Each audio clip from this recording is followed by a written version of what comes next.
Hey guys, I'm Heidi Preeb. Welcome back to my channel, or welcome if you're new here.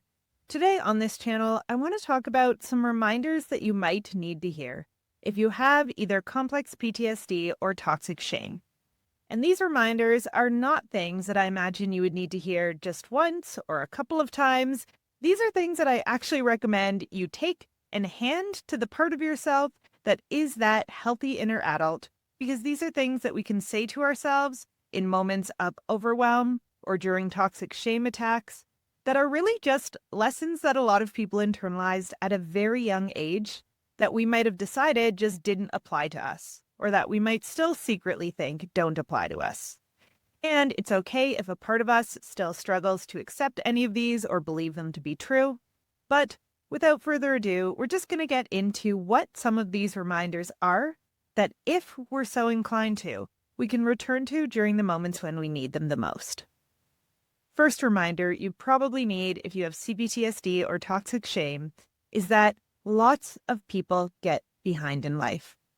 In fact, so many people get behind in life that we have entire systems in most countries specifically designed around helping and supporting people who get behind. Now, that doesn't mean those systems always work, as many of you probably know, but the point that I'm making here is that when we have wounds that look like toxic shame, what it can often feel like, despite how much we know the opposite to be true, is that we are the only person who has ever struggled with something like debt, or with having really unhealthy and toxic relationships, or with patterns of addiction or other forms of dependency. Or at the least, it can feel like, okay, well, everyone else who is struggling with those things has a good reason, right? I am the only person who has no good reason but is still struggling with all of those things anyway. But this is just absolutely not true. Okay? So many more people struggle than you might ever realize. So I remember in my 20s, there was a period where I was really in debt, and I was so ashamed about it. And then I challenged myself to start telling more people about it, just people I really, really trusted who were in my inner circle, starting with my therapist and then kind of building slowly outwards from there. And here are some of the very real responses that I got back from some of the people who I had no idea in my life had ever struggled or were struggling. Oh yeah, me too. I hate when the bill collectors call. Sometimes I just don't pick up. Do you pick up? I've actually been borrowing money from my grandmother for months to make my rent, and I'm hoping to be able to pay her back someday, but I don't know when I'm going to be able to do that. I have filed for bankruptcy twice in my life. Now, none of these are necessarily outcomes that we want to have happen, but the point I'm making here is that so many more people are often struggling than we are aware of, particularly when we have those shame patterns that lead us to believe that it is deeply, deeply not okay to talk about what we're struggling with. It can be this really tricky double whammy because we never end up realizing just how much our problems are not as unique as we think. Right? So we double down on believing that we're the only ones, ergo we can never share anything that we're struggling with, ergo we never learn that some of our problems are a lot more normal than we think they are. This one might sound kind of silly, but for a lot of years, I also had this very, very deep, shameful belief that I was the only one who struggled as much as I did inside of romantic relationships. And then I started watching 90 Day Fiancé, and I realized so many people struggle intensely with relationships, right? This is not at all something that is unique to me. But the more we kind of bottle things up, refuse to share them with anyone else, and tell ourselves stories like everyone has an excuse except me, the more we fail to expose ourselves to the reality of the fact that so many people struggle with finances that we have whole systems in place, like declaring bankruptcy or consumer debt proposals. All of these systems are in place because there is a humongous volume of people who struggle. We have the institution of divorce and endless couples therapists out there because intimate relationships are so hard for so many people. And again, the point here is not that any of this is hopeless. It's that it might be a lot more commonplace than you're realizing if one of your primary strategies is hiding from others what you're struggling with, so that you never really learn just how alone you are not. Reminder number 2, every single human being struggles to cope well when they are outside of their window of tolerance. Okay, so if you don't know what that term means, I did make a video about it a while back that is linked in the description of this one. But essentially, what it means is that there is a zone of emotional and physiological arousal within which we all function pretty well. We're able to make clear headed decisions, access our values and what matters to us in life, and follow through on plans. When we are outside of that window of tolerance, it means we are either too activated or not activated enough emotionally. And in either case, it gets really challenging to make good decisions for ourselves and to follow through on our plans. And this is not something that is unique to those of us with C-PTSD or toxic shame. What tends to be unique to those with C-PTSD is that they have spent much of their life outside of their window of tolerance, as opposed to people who grew up with more secure patterning or healthier environments often have spent the majority of their lives inside of their window of tolerance. But even those people still get triggered, still act in ways they're not proud of, and if they had been forced outside of their window of tolerance for as long as those of us with C-PTSD or toxic shame patterning had been in life, they would likely also have really severe issues with coping. They might have addictions, compulsions, parts of their patterning that they're really ashamed of, right? Toxic shame wants us to believe that our circumstances are things that we should have been able to deal with normally. Ergo, any weird patterns that we developed or any strange coping mechanisms that we developed are due to some fatal flaw we have. But this is not the case. We are all products of our environments and how they interact with our nervous systems. Third reminder you might need if you have complex PTSD or toxic shame, it is perfectly normal to like people, to feel drawn towards them, and to want connection. So this is kind of a very specific one, but it's one that I have seen popping up in a lot of the people I've met with toxic shame patterning, is this idea that there is something deeply shameful about wanting to be close to other people. Largely because from a young age, maybe we've gotten rejected when we reached out and had those bids for connection with other people. And so it can lead to this pattern where the self learns to monitor, not just by telling us don't do that behavior, but by telling us don't feel that feeling. Don't feel attracted to someone. Don't feel as though you want to be close to someone else. Don't feel as though you are delighted by being in connection with someone. All of those things are creepy and weird and wrong, and you need to keep them to yourself unless you are 100% sure that the other person wants connection with you even more than you want connection with them. Then maybe it's okay to move towards them, right? This is a really wise adaptation that the body may have once made to an environment where it was either not safe or just consistently rejecting to put out those bids for connection, but it is not a truth of the universe. Okay, it is not a truth of the universe that there is something wrong with you feeling all of those feelings that other people feel all the time, of wanting to be close to people, of meeting someone new and going, wow, what a cool person. I wonder what it would be like to be their friend or to date them or whatever it is. And we'll get to this later in the video, but I think that a lot of us with toxic shame get this kind of feedback loop that develops where we feel so ashamed of any desire to be close to someone that then when we like someone, we show up with kind of weird energy. And then they might be kind of confused about how to respond to that. And so the interaction might not go well, which we then take as confirmation that there's something fundamentally wrong with us, when in reality, everyone was just feeling a bit confused and weird about what was going on. So working on congruence for those of us with C-PTSD patterning can be a huge help in this process. But again, we're getting ahead of ourselves. The only point I'm trying to make here is that there is nothing wrong with liking people, wanting to be close to them, and even experiencing attraction to people. All of those are just normal parts of being a human being with a body and a mind that is literally built for connection.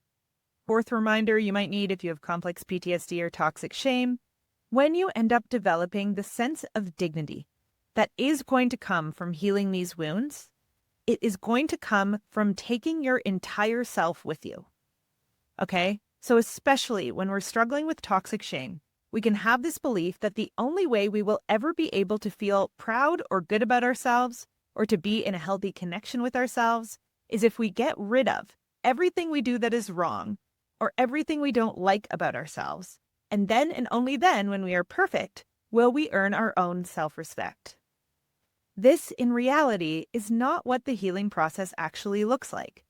If and when we get to that place in the future, where we have a deep sense of self-acceptance, it will necessarily have come from accepting the whole of ourselves.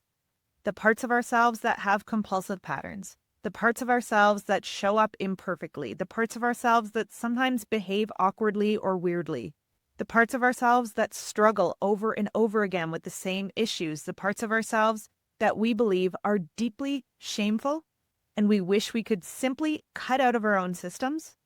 All of those parts are the parts of ourselves that we need to learn to hold with compassion in order to develop dignity. This does not mean that we are happy about everything in relation to how we are behaving or showing up in the world.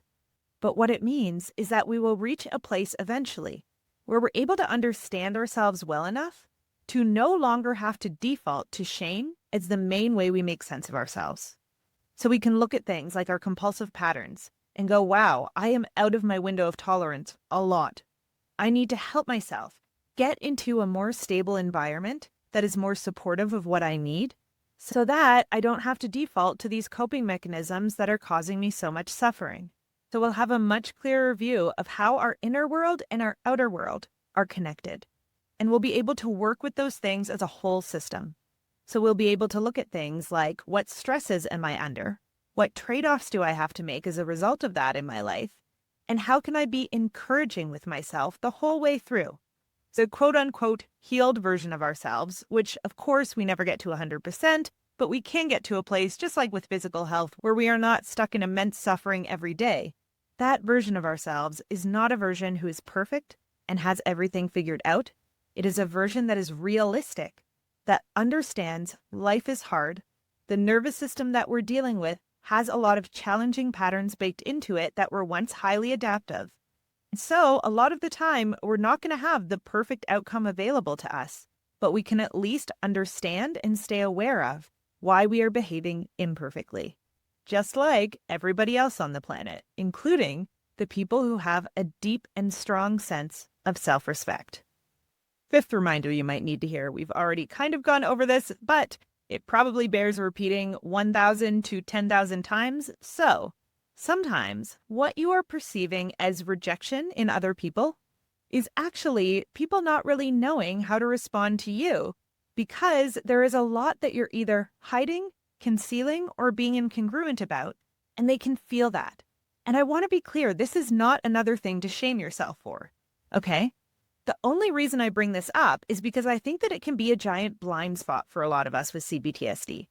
For a lot of my life, I really hated when people would say things like, no one is judging you as harshly as you're judging yourself. And I would be like, probably a lot of people actually are judging me, like I'm not going to lie to myself.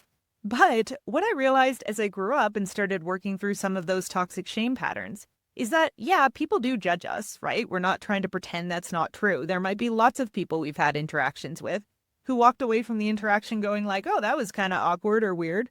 But the difference is that toxic shame leads us to believe there's some sort of like mystical quality to the way in which we are different or wrong that people are picking up on.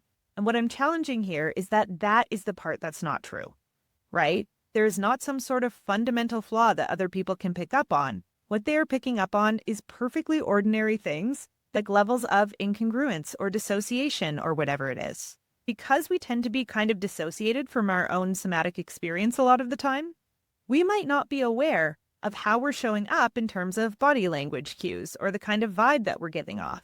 And then if we have kind of awkward or uncomfortable interactions with people, what we might think is, oh my God, they saw that there's just something fundamentally wrong with me. I knew it all along because that's that toxic shame story, right? And this is further confirmation that nobody would ever want to be close to me because there's just something fundamentally different about me than other people.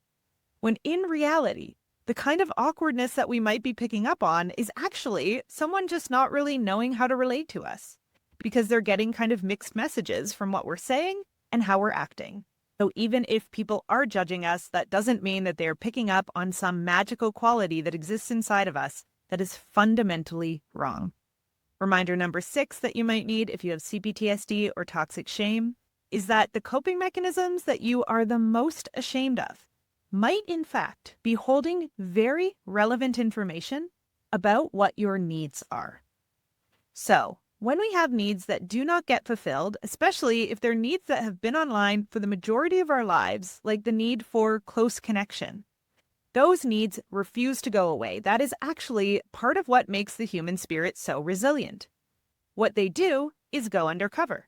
So if we've never had close, intimate connection, what those needs might start disguising themselves as in order to show up inside of your system without being pushed away by shame are things like limerence or romantic fantasies, where we are imagining this perfect version of ourselves, meeting another perfect person, and falling deeply in love because we believe that that's the only situation in which it's going to be okay for us to feel connected to someone, right? So that need for human connection, exactly as we are, exists the way it exists for everybody else in the world.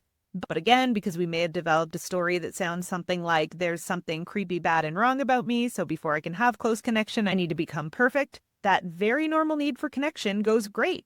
I'll put on that disguise and I'll show up in your psyche in order to keep reminding you that I still exist as a fantasy of you being perfect and marrying another perfect person and finally being allowed to have the love and care and companionship that is so normal for every human being to need. Another example, every human being needs comfort when they are under chronic stress. And so if you don't have the forms of comfort available to you that a lot of people who grew up in more secure contexts did, so things like emotional support, practical support, enough time to rest in your life, your needs for all of those things are still going to exist, but they might show up through patterns of compulsive eating, substance use, numbing out behaviors. That is the system desperately trying to get the comfort that it needs through any means necessary. And the point here is that if what we are doing is ruthlessly shaming ourselves for having either patterns of compulsive comfort seeking, or patterns of idealizing people, or patterns of limerence, whatever it is, well, there can absolutely be symptoms of all of those things that cause pain and suffering to us, or in some cases to others. There is a reason why all of them are happening. And the way to change our relationship to any of those patterns is not to ignore them. It's to use that part of the self that can access our dignity and go, there is something my body and my nervous system is trying to tell me through these patterns. And if I'm able to actually context for myself just how often I might be outside of my window of tolerance and needing care and environmental support, it might get a lot easier for me to accept just how much comfort I need. Or I need connection just like everybody else. And if I am mired in toxic shame and self-hatred, I might actually have a significantly above average need for connection that's going unfulfilled because I'm not connected to myself, which is a very painful experience to be in, right? I think that a lot of us, when we have those patterns of self-abandonment and self-hatred, part of why those limerent fantasies can feel so good is because we're imagining that somebody else is finally seeing us as worthwhile. And if we just naturally have that sense of companionship with ourselves, if we naturally see ourselves as good and okay and worthwhile, even though we're not getting everything right, that actually goes a really long way in combating loneliness, right? But when we have the double whammy of not being comfortable with ourselves and also not knowing how to connect well with others, it makes so much sense that we have these massive needs for connection that are going unfulfilled and are showing up in ways like developing limerence or having really vivid and intense fantasy worlds, right? There is signal inside of our coping mechanisms, even the ones that we hate ourselves for. And the way out of them is not to double down on shaming ourselves. It's to learn to accept that there's a reason we feel the way we do, and there's a need underlying it that probably we're going to need to spend a lot of time learning to fulfill. Reminder number 7 that you might need if you have C-PTSD or toxic shame is that your feelings are actually not that personal. So we are all just human beings with bodies that are designed to respond emotionally to our environments. This is actually a really key part of what helps us survive in the world. And so if you have this idea that it is so shameful that you feel things, you might want to consider that you don't really have a choice. Our bodies were intelligently designed to produce feelings. And so I started thinking about this from a kind of different perspective, where I was speaking to someone who came from a very different culture than me. And a perspective that she was holding was, yeah, in my culture, we don't really believe that feelings are these personal things that people arrived at through kind of carefully considering what they felt and then deciding on it. We assume that our feelings are emergent properties of our environments and our contexts.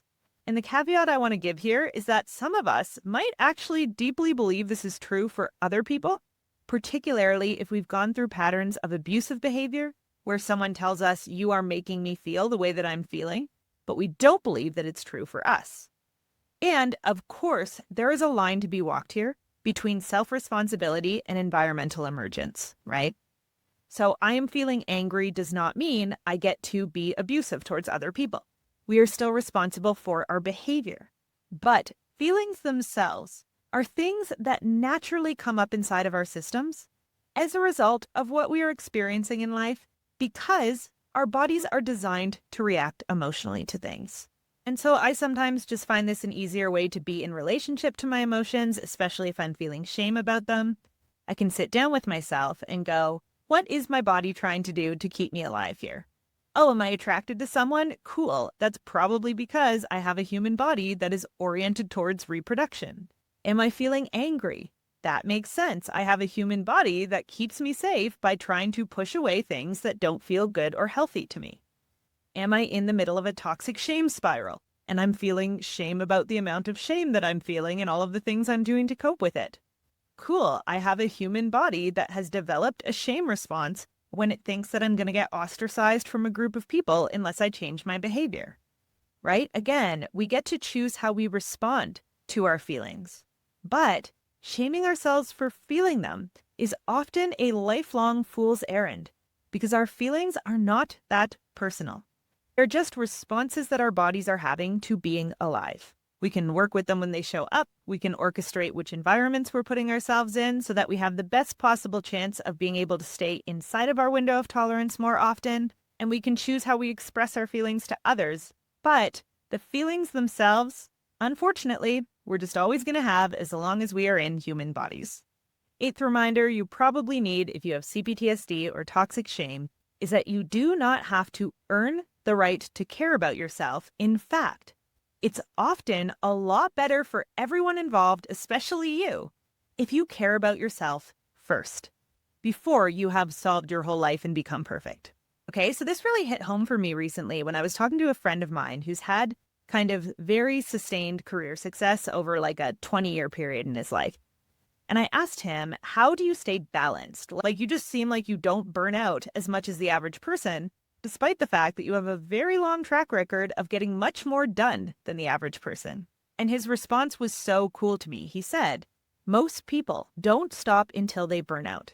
I'm pretty good at noticing the burnout coming and resting then.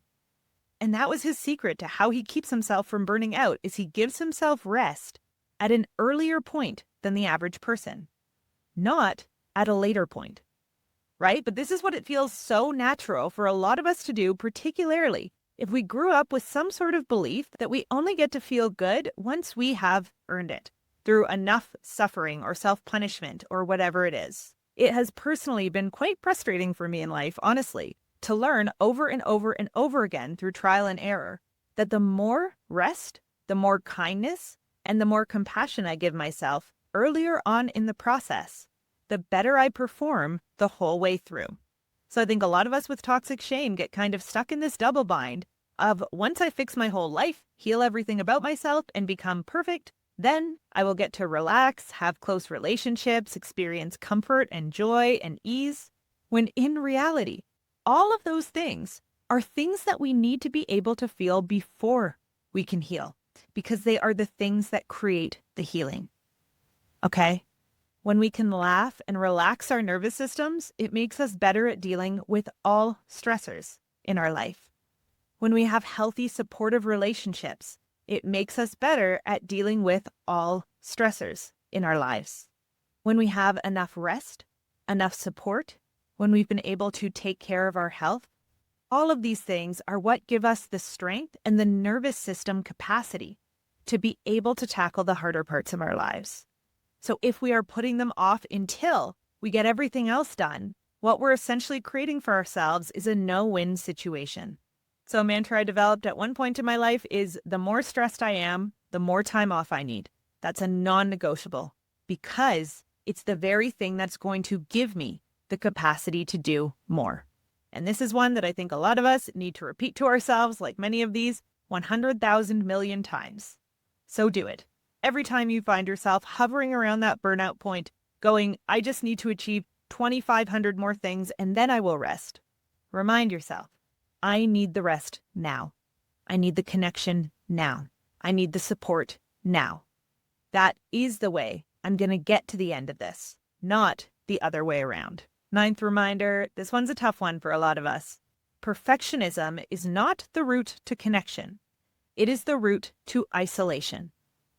Okay, and this one can be so deeply ingrained for a lot of us, where we believe I will get connection, I will get love and support in my life once I am perfect. It really feels like it's true because it's what we may have learned or been taught was true early on. When in reality, the way to connect with other people is most often to share our imperfections with them, to bond with people over what we're not getting perfect, what we're struggling with. These are the things that secure human connections are built around. People like to feel like they are interacting with other imperfect humans because every single person is imperfect and knows it, right? So for a lot of us, we may have learned I am only acceptable, I'm only allowed to be in connection if I am doing everything right and everyone can see it. Whereas in the world of secure people, someone who is claiming that they are perfect and doing nothing wrong actually just kind of seems like someone who's lying.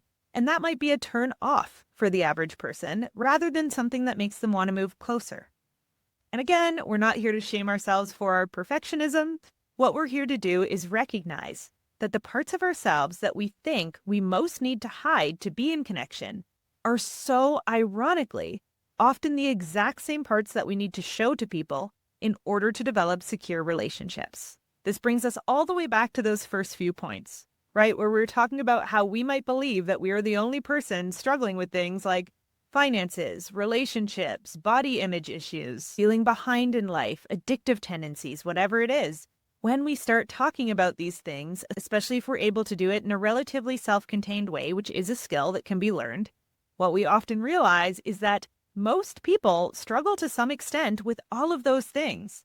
And the way into connection is, in fact, talk about them and co-regulate through them as life goes on, rather than shoving them under the rug and believing that we will be acceptable to others only once those problems no longer exist for us. And 10th and final reminder that we're going to go over today that you might need if you have complex PTSD or toxic shame patterning is that healthy people are going to have way more compassion for you when it comes to the struggles that you're going through than they are judgment, right? Often, I find that those of us who have really strong inner critics will self-select into environments where people are ruthlessly judgmental of us because it's what we know and see as normal. But the average environment that is comprised of healthy, secure people are not out there denying their own weaknesses and needing to shame anybody who has their own. Those types of people are often highly compassionate towards themselves when they're struggling and other people when they're struggling. And this is exactly what I started learning the more I started putting myself in environments with people who had some of those healthier coping skills. I don't know why this in particular stood out to me in life, but it was really one of those moments that just shifted something for me. When I was younger, I used to have a lot of shame around not knowing how to tend well to my hygiene needs and to just generally groom myself well. And so one day I decided I'm going to go to a nail salon and I'm going to get my nails done. And prior to that in life, my strategy for caring for my nails had been biting them a lot and then kind of painting over them with cheap polish and hoping that it looked okay. And I went to the nail salon and put my hands on the table, and the woman picked up one of my hands and she just giggled in this way that was so affectionate that it totally caught me off guard. And she went, "Oh, sweetie, you don't know how to paint your own nails." But she said it with such a kindness and almost with this air of being kind of delighted by me, the way that adults are sometimes delighted with children getting things wrong. And it felt so beautiful to me to realize that someone could look directly at this thing I was so ashamed of, which was that I did not know how to groom myself like other people, and just think that it was endearing and sweet, and then help me learn how to do it differently. But this is so often the genuine attitude that healthy people have towards others who are struggling, right? The people who have that healthy sense of self-compassion don't need to project their own shame and judgments outwards in the same way. And so something that it's also been very helpful for me to keep in mind over the years is that the person I am today has an immense amount of compassion for the person I was at 13 who hated herself on so many different levels. And so when I'm still struggling now, or when I still get toxic shame coming online, I remind myself there is a version of you in 5 years from now, or 10 years from now, or whatever it is, who probably has that same level of self-compassion towards what you are experiencing right now as you do towards your younger self. And it's also okay if right now you don't have any compassion for any version of yourself, however old or young. But just knowing that there is the option out there someday to see even ourselves through the eyes of a more secure and compassionate person can sometimes be something that is really powerful in those moments where shame takes over.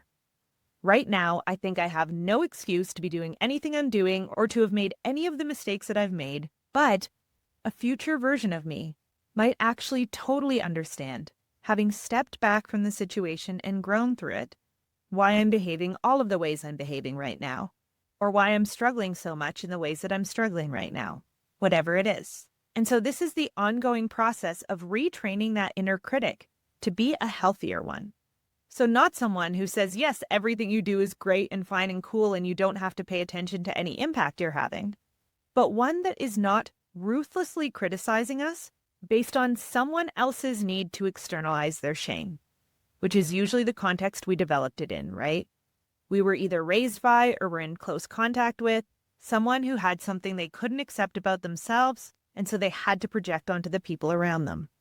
And then we learned to internalize that person's set of morals and beliefs as what was good and right for us, but that inner critic is not inside of everybody else out there, right? And so over time, as we learn to let in more spaciousness, more grace from other people, and affection and companionship, slowly that inner critic learns, maybe I don't have to be as harsh with myself as I've been for the majority of my life. Maybe there's a little bit more grace and context awareness that I could bring into my relationship with myself too. All right. I am going to leave this video at that for today, but what I would love, love, love, love, love more than anything to see in the comments section are any reminders that you like to give yourself when you're struggling with things like C-PTSD wounds or toxic shame patterns. I think that we are all of each other's most valuable resource. So any thoughts, any questions, anything coming up for you as you've gone through this video, please leave in the comments section below. I love you guys. I hope you're taking care of yourselves and each other. And I will see you back here again really soon.